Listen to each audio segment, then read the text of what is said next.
बिस्मिल्लाहिर्रहमानिर्रहीम। आज के लेक्चर में हम डिस्कस करेंगे enzymes. Enzymes Greek words in means inside, zyme means yeast. कैसे डिफाइन करेंगे? Enzymes are soluble colloidal organic catalyst. What are enzymes? Soluble colloidal organic catalyst, जो केमिकली प्रोटीन होते हैं, लिविंग सेल उन्हें सिंथेसाइज करवाते हैं, लेकिन उसके एक्शन के लिए सेल की जरूरत नहीं होती, वो इंडिपेंडेंटली एक्ट करते हैं। What are enzymes? You define करेंगे are soluble colloidal organic catalyst, chemically proteins which are produced by living cells। कौन उसे प्रोड्यूस करवाते हैं? Living cell. लेकिन जब वो एक्शन करते हैं तो एक्शन के लिए सेल की जरूरत नहीं होती।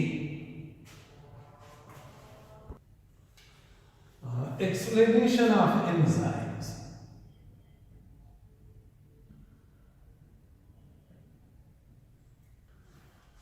हमारी बॉडी के अंदर हर लम्हे सैकड़ों की तादाद में रिएक्शन होते हैं। जब हम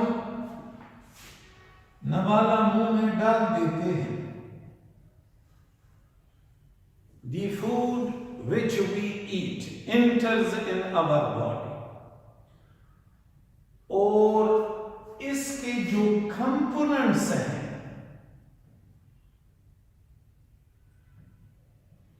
वो मुख्तलिफ मराहिल से गुजर के अल्टीमेटली एनर्जी में चेंज हो जाते हैं।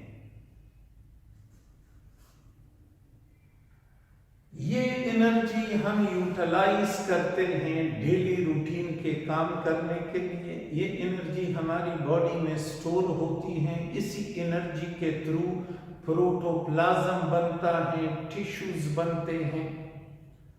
लेकिन हैरत की बात यह है कि ये रिएक्शंस जिनसे हमें ये एनर्जी मिलती है, ये बॉडी टेम्परेचर पे हो जाते हैं, 37 डिग्री सेल्सियस पे। फूड हमने मुंह में डाला और इस कांस्टेंट टेम्परेचर पे ही रिएक्शन हो गए हमारी बॉडी के अंदर। कैसे? जब भी कोई रिएक्शन इतने लो टेम्परेचर पे हो, जब टेम्परेचर राइज करना मुमकिन ना हो, तो वो हैरत की बात यह है कि ये रिएक्शन कैसे हो जाते हैं। तो कुदरत ने इन रिएक्शन को स्पीड अप करवाने के लिए, इन रिएक्शन के अकरेंस के लिए एक अपना निजाम बना रखा है। हमारी बॉडी के अंदर खास किस्म के प्रोटीन्स होते हैं जिन्हें ये टास्क दिया जाता है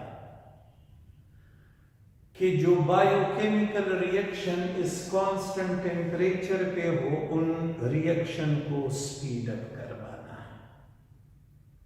खास किस्म के प्रोटीन जिनका काम होता है कि इन बायोकेमिकल रिएक्शन को स्पीड अप करे ताकि उससे एनर्जी मिले और अल्टीमेटली वो एनर्जी बॉडी में स्टोर हो, या उससे प्रोटोप्लाज्म बने, या टिश्यूज बने, या आर्गन बने, या हमारी बॉडी को बिल्ड करे। खास किस्म के प्रोटीन को ये टास्क दिया गया है। उन प्रोटीन्स को कहते हैं एंजाइम्स।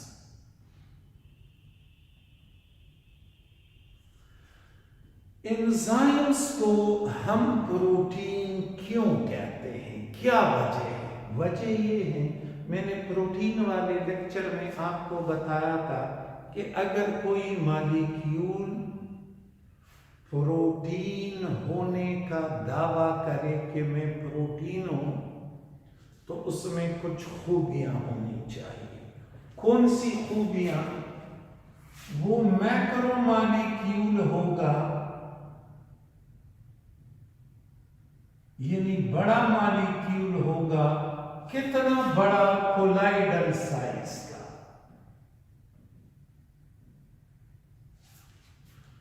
कोलाइडल साइज किसे कहते हैं? जब मॉलिक्यूलर साइज इस रेंज के अंदर हो। एंजाइम्स भी मैक्रोमॉलिक्यूल होते हैं कोलाइडल साइज के, यानी रेंज इस मॉलिक्यूलर साइज इस रेंज में होता है। एंजाइम में भी नाइट्रोजन की परसेंटेज फिक्स रहती है। कितना? तकरीबन 16% of the molecular weight. Enzyme भी डीनेचर्ड हो जाते हैं अगर टेम्परेचर इंक्रीज किया जाए या पीएच को चेंज किया जाए। एंजाइम्स में भी अगर हेवी मेटल के साल्ट्स डाले जाएं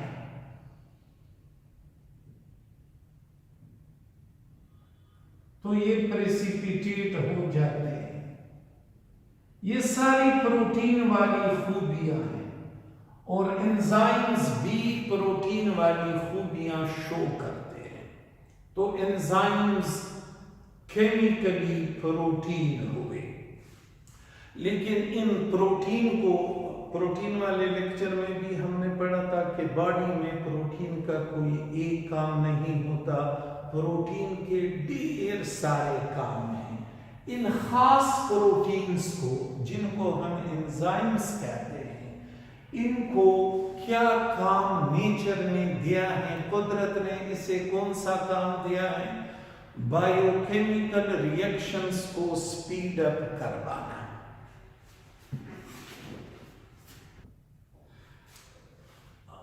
Role of enzymes as biocatalyst in the digestion. किसके डाइजेशन में? In the digestion of carbohydrate.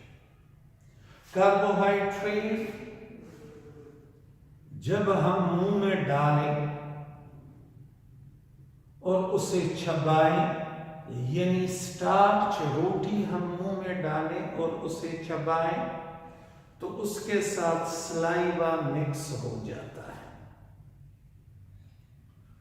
Saliva में एंजाइम होता है स्लाइवरी एमाइलेज,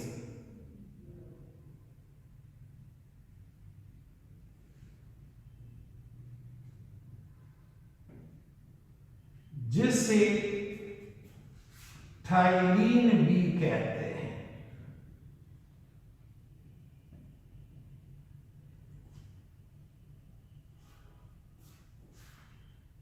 स्लाइवा में मौजूद एंजाइम स्लाइवरी एमाइलेज या थाइलीन मुंह से ही कार्बोहाइड्रेट के हाइड्रोलाइसिस को स्टार्ट करता है। ये स्लाइवरी एमाइलेज या थाइलीन एक्टिव होता है स्लाइटली बेसिक मीडियम में।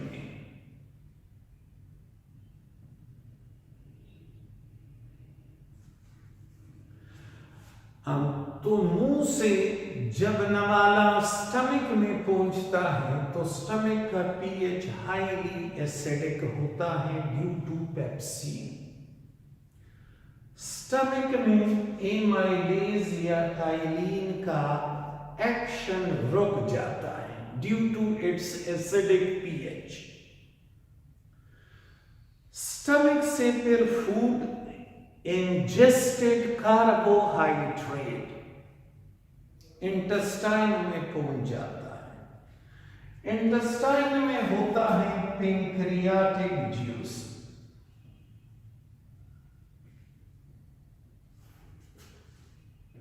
जिसमें होता है पेंक्रियाटिक एमाइलेज, और इस पेंक्रियाटिक एमाइलेज का वही एक्शन है जो सलाइवरी एमाइलेज का है। यूं इंटेस्टाइन में कार्बोहाइड्रेट का हाइड्रोलिसिस या डाइजेशन कंप्लीट हो जाता है। तो कार्बोहाइड्रेट का डाइजेशन किस तरह से हुआ? कार्बोहाइड्रेट जब हम मुंह में डालते हैं, सलाइवा उसके साथ मिक्स हो जाता है। सलाइवा में एंजाइम टाइलिन होता है जो एक्टिव होता है स्लाइटली बेसिक मीडियम में। फिर मुंह से जब इंजेस्टेड कार्बोहाइड्रेट स्टमक में पहुंचता है तो वहां पे एमाइलेज का एक्शन रुक जाता है, क्योंकि स्टमक का पीएच हाईली एसिडिक होता है। स्टमक में कार्बोहाइड्रेट को कुछ नहीं होता। स्टमक से कार्बोहाइड्रेट इंटेस्टाइन में पहुंचता है। इंटेस्टाइन में पेंक्रियाटिक जूस के अंदर ढेर सारे एंजाइम, जिसमें एक एंजाइम पेंक्रियाटिक एमाइलेज, जिसका वही एक्शन होता है जो सलाइवरी एमाइलेज का है। और यूं इंटेस्टाइन में कार्बोहाइड्रेट का डाइजेशन कंप्लीट हो जाता है।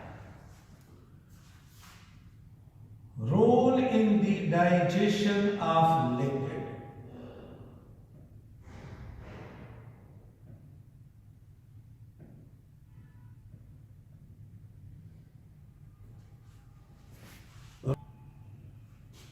एंजाइम्स का लिपिड के डाइजेशन में क्या रोल है? लिपिड को डाइजेस्ट करवाने के लिए जो एंजाइम रिक्वायर होता है उसे लाइपेज कहते हैं।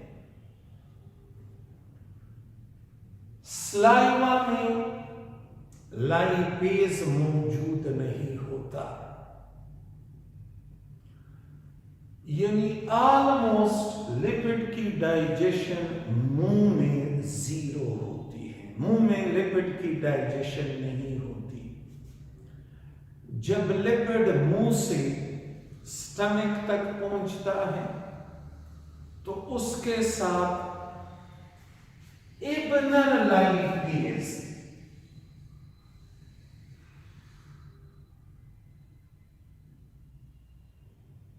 which is secreted by Ebner glands, ये मिक्स हो जाता है।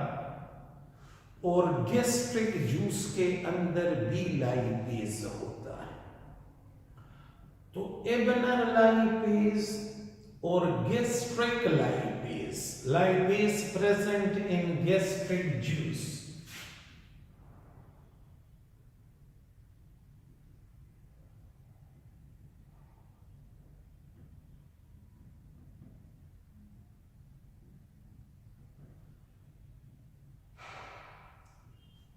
ये स्टमक में लिपिड के डाइजेशन को शुरू करते हैं, लेकिन ये लाइपेज भी वीक होता है, ये लाइपेज भी वीक होता है और सिर्फ छोटे लिपिड मॉलिक्यूल को ही डाइजेस्ट करवाता है।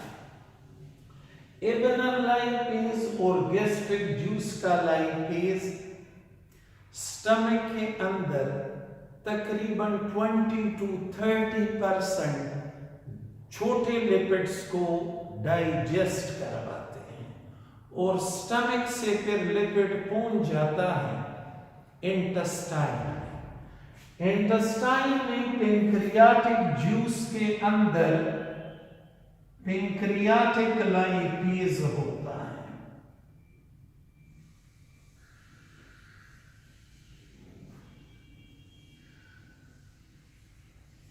जिसे स्टेप्सिन भी कहते हैं।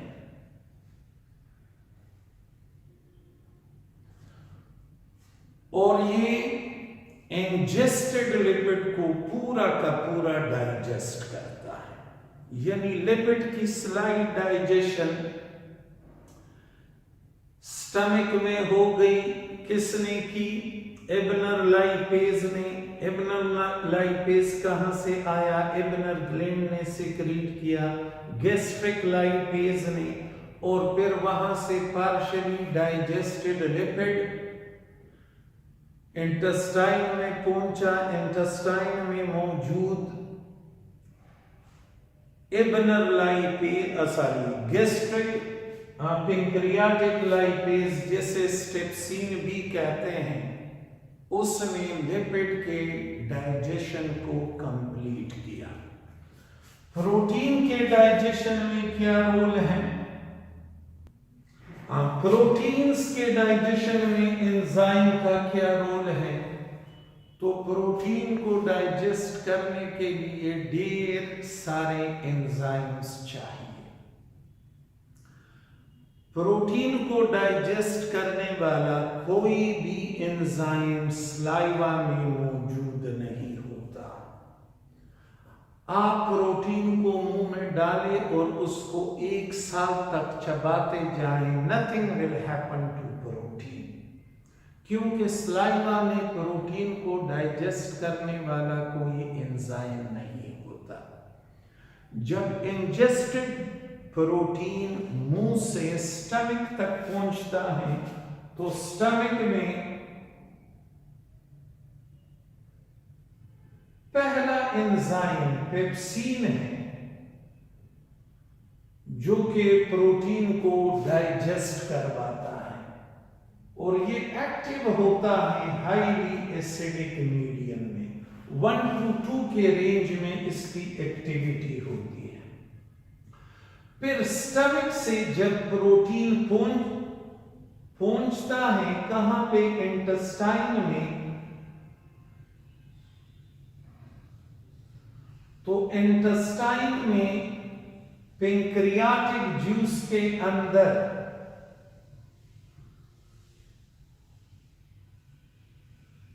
ढेर सारे एंजाइम होते हैं प्रोटीन को डाइजेस्ट करने के लिए, जैसे ट्रिप्सिनोजीन,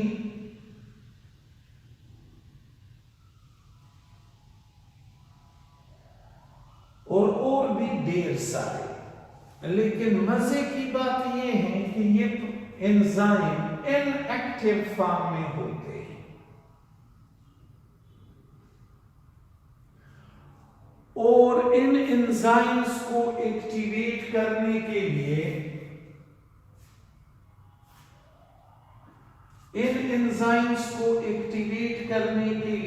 और एंजाइम सिक्रीट किए जाते हैं, जैसे inactive trypsinogen is activated into active trypsin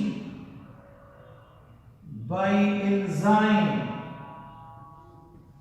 enterokinase, और यूं इंटेस्टाइन के अंदर प्रोटीन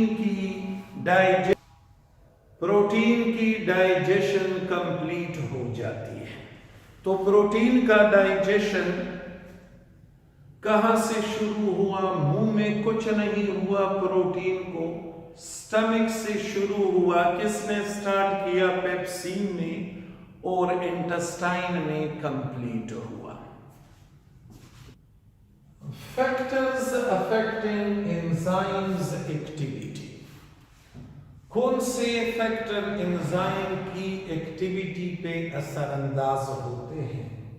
पहला है इफेक्ट ऑफ टेम्परेचर। एंजाइम की एक्टिविटी टेम्परेचर डिपेंडेंट होती है। टेम्परेचर डिक्रीज करने से एंजाइम की एक्टिविटी में कमी आती है। When temperature is decreased, activity is decreased. और even 0 डिग्री सेल्सियस पे एंजाइम ऑलमोस्ट इनएक्टिव बन जाते हैं। टेम्परेचर इंक्रीज करने से एंजाइम की एक्टिविटी इंक्रीज होती है, और तकरीबन 37 से लेकर 40 डिग्री सेंटीग्रेड तक एंजाइम की एक्टिविटी मैक्सिमम होती है। जिस टेम्परेचर पे एंजाइम की एक्टिविटी मैक्सिमम हो उसे ऑप्टिमम टेम्परेचर कहते हैं।